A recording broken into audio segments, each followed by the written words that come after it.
This might be the most controversial video yet.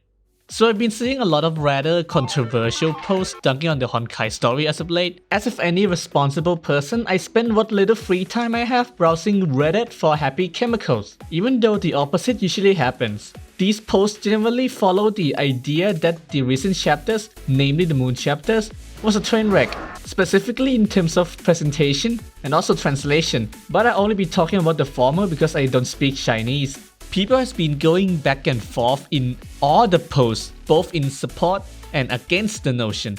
And as someone who built a channel on talking about the story, I do feel somewhat with either side of the spectrum. So today, I'm offering my own take on the issue. Because unlike many other times where people find stuff to complain about, which is very common nowadays, I feel like this time they may have a point.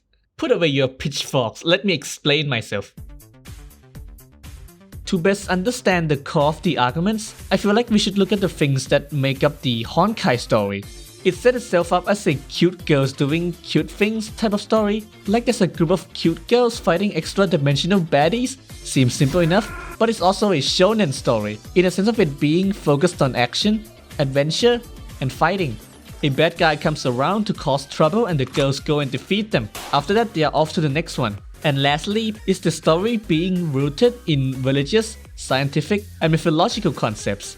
There's like a whole multiverse theory that you can fill your head with. Overall, these are the three main things that are balanced in a way to create a visual novel-esque story that fans of anime fiction would enjoy. And this is what I think contextualizes the recent controversy surrounding the story chapters. Early on, the story started out slow. It introduced the characters and how they interact with the world and the people around them. It's lighthearted, with not many things going on. Minus the manga, most of the world building and shonen stuff didn't pick up pace until chapter 5 onwards, with many characters being developed at a rapid pace. Probably the most pivotal moment was the final lesson cinematic, as it set up things for everything else that's yet to come. This is how it was for the longest time, giving us the emotional highs like pretty much all the cinematics that came after. But in between these highlights, the game also includes occasional world building pieces that introduce us to the staple concepts like the imaginary tree, the Sea of Quanta, the previous era, or even the Wheel of Honkai. The keyword is occasional, because a lot of time the world building was kept to a minimum for all the significant emotional events. You know, the thing that gave this game the reputation as the emotional damage game. And if for the emotional roller coaster is the character arcs, it would eventually come to the point that most of it would be done. So when it happens, what would the story be bringing up next? With Mei being the notable exception, most character arcs are done by this point. But there's still many questions about the world to be answered, which in itself wasn't the problem, as this is the natural progression of the story. I believe this happened around chapter 25 with the Everlasting Flame cinematic. Because after this point, the story dove much deeper into the intricacies of the world.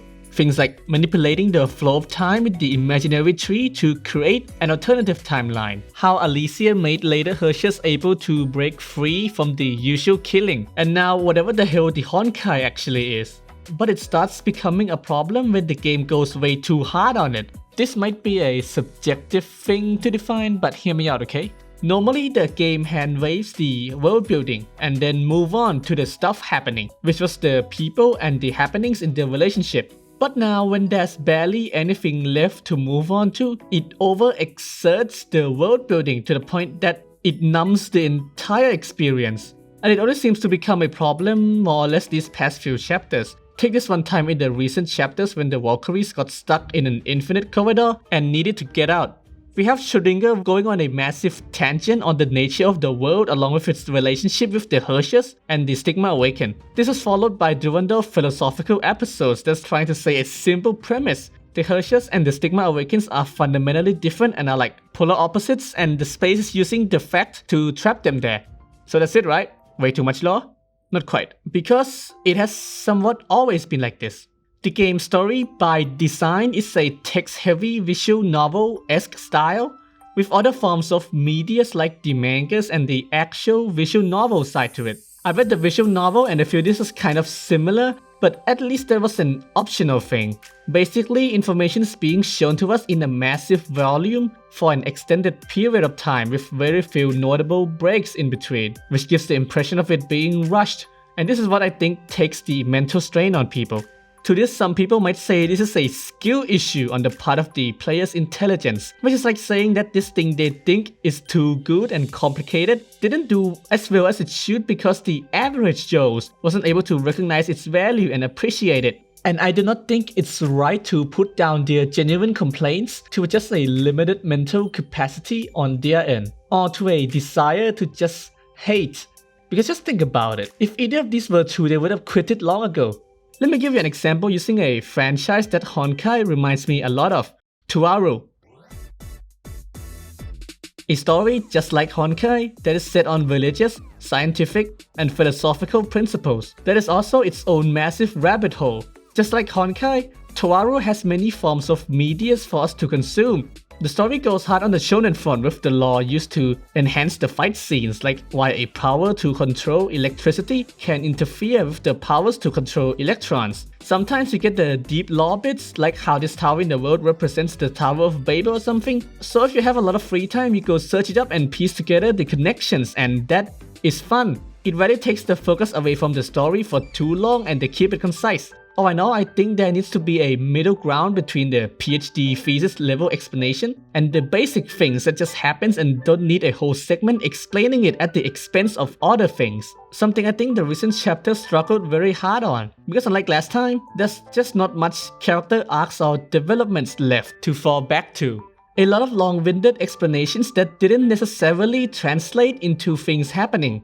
Hell, I've been getting tired way more often making that last summary video, which didn't even touch that much on the deep lore stuff as I yet to wrap my head around it without giving myself migraines. Watch it here if you're interested in the general gist of it. But anyways, playing through chapter 34 seems like it's getting a bit better. And sure, my enjoyment may have waned since last time. And I agree with many of these sentiments, but as I see it, there are still many things to keep it worthwhile to maintain a vested interest. At the end of the day, I'm no game design professional, and this is just an uninformed opinion of mine. But what do you think? Let me know your thoughts on the current state of the Honkai story below. But just keep it civil so hopefully everyone can have a good discussion. Thank you for watching and I'll see you next time.